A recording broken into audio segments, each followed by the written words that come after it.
Hello welcome back to my channel. ഞാൻ ഇന്നിവിടെ easy ആയിട്ട് റെഡിയാക്കി എടുക്കാൻ പറ്റിയ നല്ലൊരു സ്വീറ്റ് ആയിട്ടുള്ള ചീസി ദോശയുടെ റെസിപ്പിയാണ് ചെയ്യുന്നത്. അപ്പോൾ നമുക്ക് വീഡിയോയിലേക്ക് പോകാം. അതിന് വേണ്ടിയിട്ട് ഞാനിവിടെ ഓൾറെഡി ദോശമാവ് റെഡിയാക്കി വെച്ചിട്ടുണ്ട്. അപ്പോൾ അതിലേക്ക് ആവശ്യത്തിനുള്ള ഉപ്പൊക്കെ ചേർത്ത് അതൊന്ന് റെഡിയാക്കി എടുത്തിട്ടുണ്ട്. ഇനി നമുക്ക് ചീസ് ദോശ റെഡിയാക്കി എടുക്കാം. ഇത് റെഡിയാക്കാനായിട്ട് ഞാനിവിടെ ഒരു പാൻ ചൂടാക്കാൻ വെച്ചിട്ടുണ്ട്. അപ്പോൾ അതൊന്ന് ചൂടായി വരുമ്പോൾ അതിലേക്ക് ആവശ്യത്തിനുള്ള മാവ് ഒഴിച്ചിട്ട് അതൊന്ന് ചുറ്റിച്ചെടുക്കാം. ഫ്ലെയിം കുറച്ച് വെച്ചിട്ട് വേണം ഇത് റെഡിയാക്കി എടുക്കാനായിട്ട്. ഇനി അതിലേക്ക് കുറച്ച് നെയ്യ് സ്പ്രെഡ് ചെയ്ത് കൊടുക്കുന്നുണ്ട്.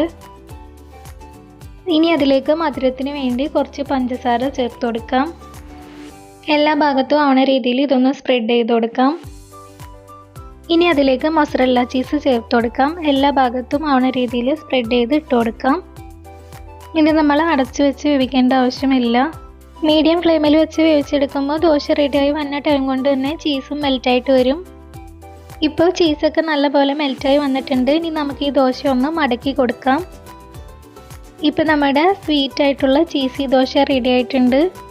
ഇത് ചെറിയ ചൂടോട് കൂടിയിട്ട് വേണം സെർവ് ചെയ്യാനായിട്ട്.